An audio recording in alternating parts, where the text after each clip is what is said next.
Good day everyone. So we are the Group 1 and Group 2 presenters. So today, we will be discussing to you about the first mass held in Limasawa Island, Southern Leyte. So for the contents of the presentation, first, the conflicting issues and controversies. It talks about the conflicting thoughts about the site of the first mass in the Philippines. The second one is the affirmation through accounts. It talks about the perspective of historians who reviewed various accounts of the witnesses which prove our point. Third, evidences that supports the topic. It talks about the concrete evidences that explains and clarifies the first mass held in Limasawa. And for the fourth is the sources. It talks about the hyperlinks of the legitimate and reliable sources used for the accomplishment of this presentation. So, depending on the various accounts and the credible sources we gathered, it could be confirmed that it happened in Limasawa.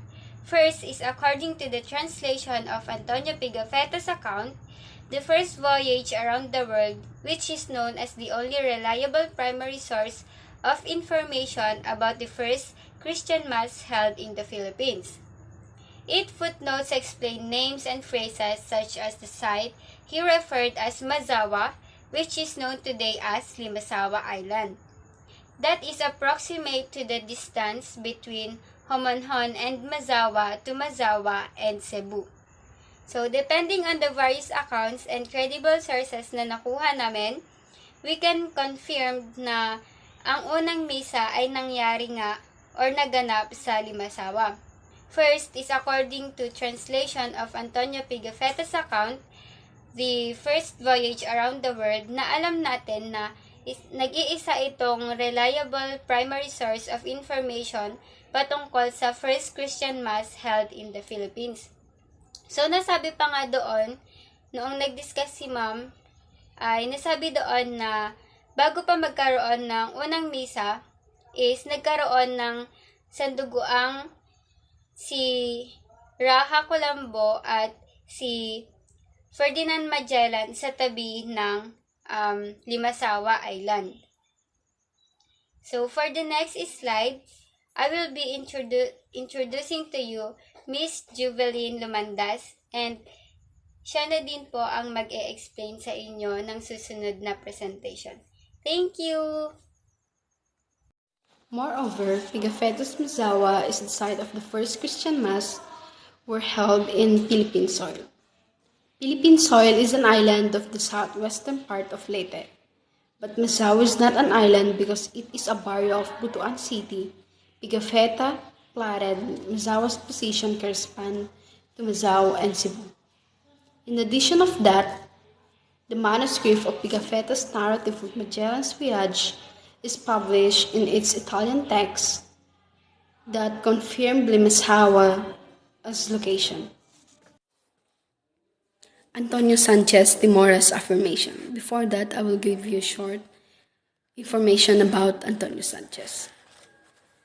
He is an expert Spanish medieval history and the head of the reference department at Civil's Arquero General de Indias.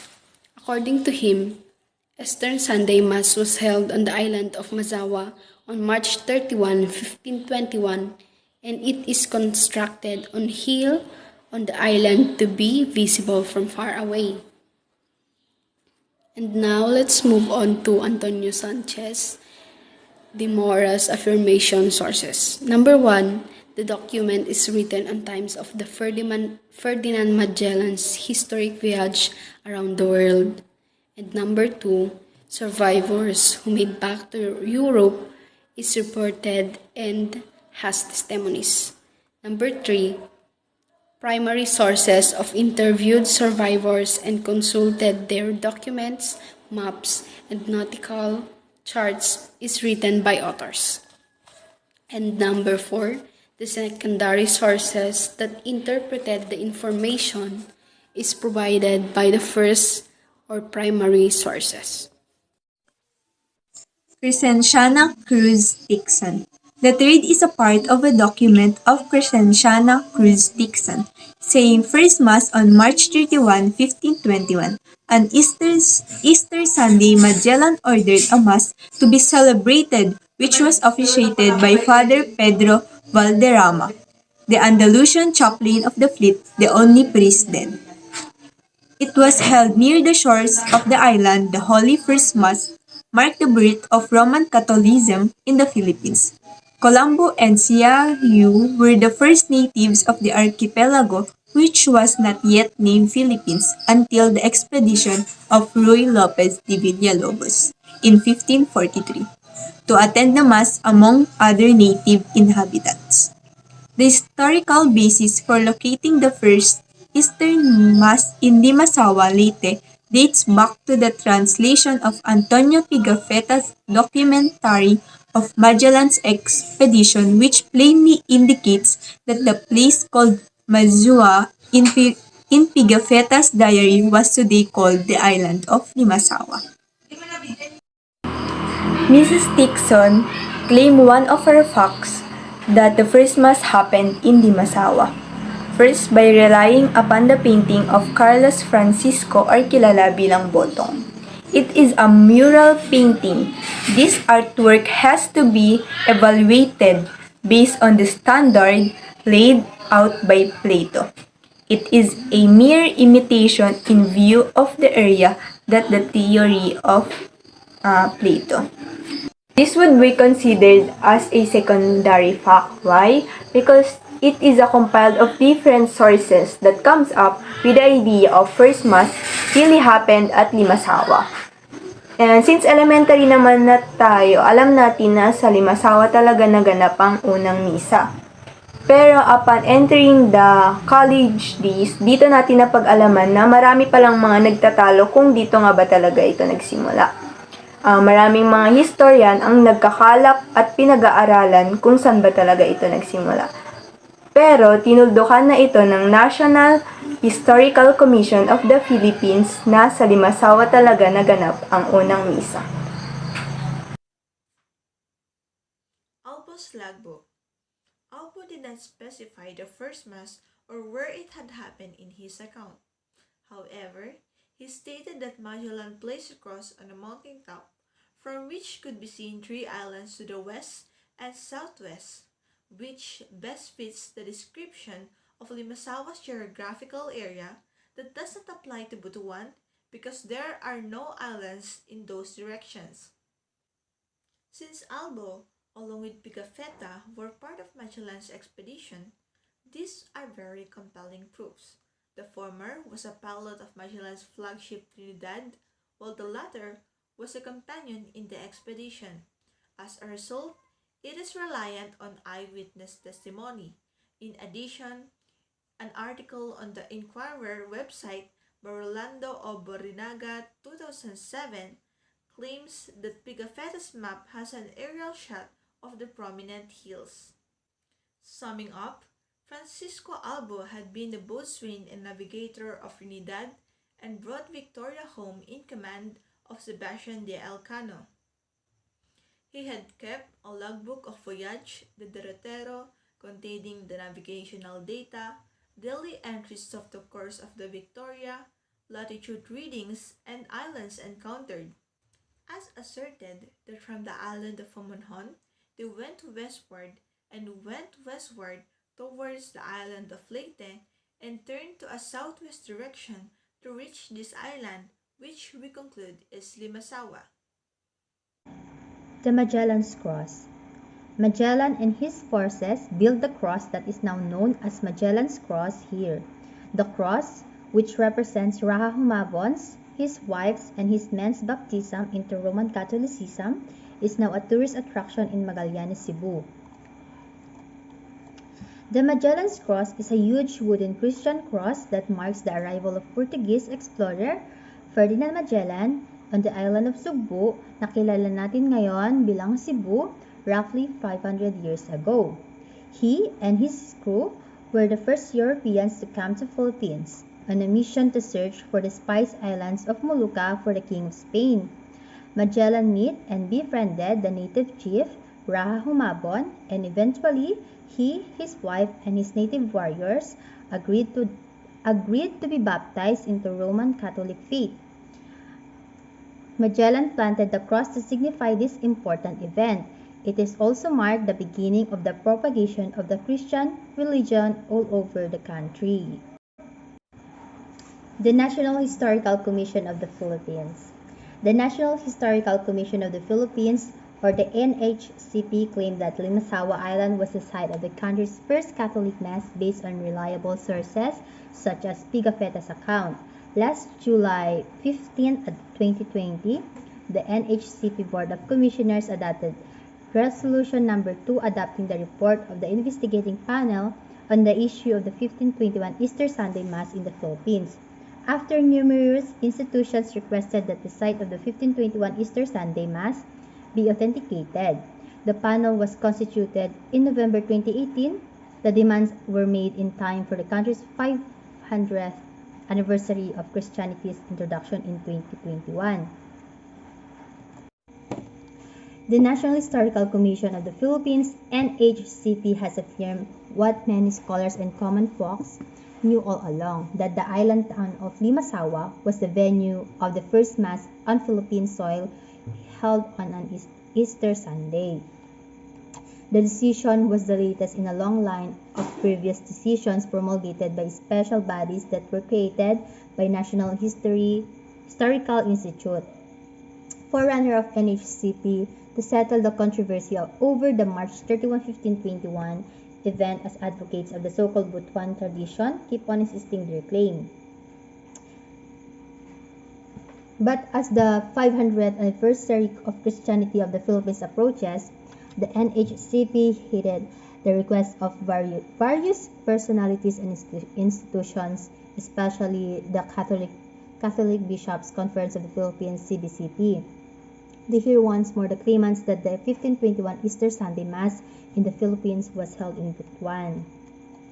Thus, a six-man panel of scholars headed by Dr. Rizal Mojares was constituted by NHCP, which reviewed the result of the earlier panels created by NHI and the position papers submitted by pro-Butuan and pro-Limasawa advocates.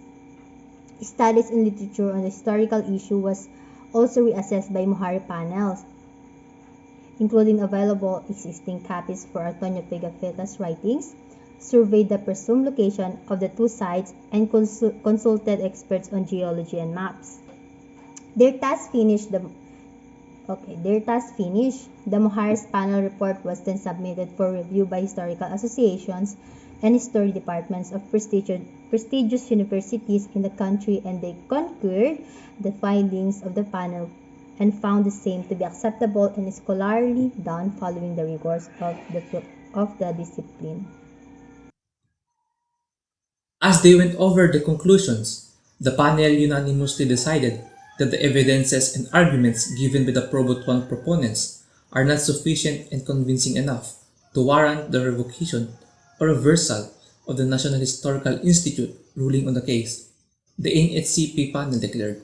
Eventually, they examined the Italian and French versions of Italian historian Antonio Pigafetta's writings from the Magellan-Elcano expedition, which revealed that the coordinates of the Easter Sunday Mass in 1521 were closer to Limasawa. As a result, they have concluded that Limasawa is the actual location of the country's first Catholic Mass, citing previous findings by the Commission's predecessor, National Historical Institute, in 1995 and 2008, and confirmed the same thing. To broaden and emphasize this slide, the National Historical Institute published Kasaysayan, a volume about the first Mass in the country.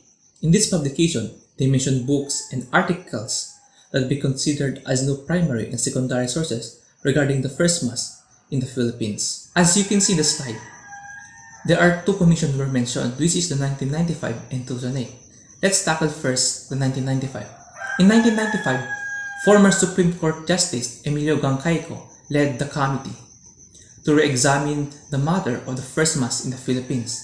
Upon the re-examination, the commission concluded that the first Mass was held in Limasawa after they found that the most complete and reliable account of the Magellan expedition into the Philippine shore in 1521 is that of Antonio Pigafettas, which is deemed as the only credible primary source of reports on the celebration of the first Christian Mass in the Philippines. But furthermore, in its conclusion, the panel closes the presentation because the doubts regarding such historical data are now put to rest. But the continuous unrest and clamor from the proponents of Probo 1 in 2008, another commission was established to revisit the issue of the first Mass, and the intention is to allow both groups to present their cases regarding the first Mass in the Philippines, which led by Dr. Benito Legarda Jr., a former deputy governor of Bangko Sentral ng Pilipinas and a historian. The hearing was conducted by the NSI on August 29, 2008 to listen to the position of both parties from Butuan and Limasawa. The commissions based their examination, the timeline, and the direction of the expedition, the duration of sailing routes, and presence or absence of landforms, geographical location of latitude as contained in the primary sources, and from the Gangkaiko panel. After 7 months, on March 30, 2009, the committee submitted the report and concluded that the site of the first Mass in the Philippines was in Limasawa Island. The committee recommends that the Butuan scholars be encouraged to continue their historical studies. The National Historical Commission of the Philippines, or NHCP, sustained findings that the Limasawa Island in southern Leyte as the site of the 1521 Easter Sunday Mass, the first Catholic Mass in the country, and it is supported by the implemented law, which is the Republic Act 2733, an act declared the site of Magallanes on Limasawa Island as the national shrine to commemorate the first Mass ever held in the country, that gave birth to Christianity in this now predominantly Catholic nation. Ever since, the location of the first Holy Mass has been a point of controversy. It is true that everyone's opinion on this subject can be source of disagreement. Nonetheless, at the end of the day, it is NACP's affirmation that should be followed and respected. That is to say, the first Mass was held in Limasawa. The last thing we want to point out as Group 1 and Group 2 is that regarding the issue of the first Mass for Pro Butuan and Pro Limasawa, we Filipinos, a Christian country, truly speak what Christianity engraved in our life as a Filipinos. And without this so-called Christianity, we were not known as the voting country, and most importantly, the traditions as Christians that showcase our identity as a Filipinos. That's all. Thank you.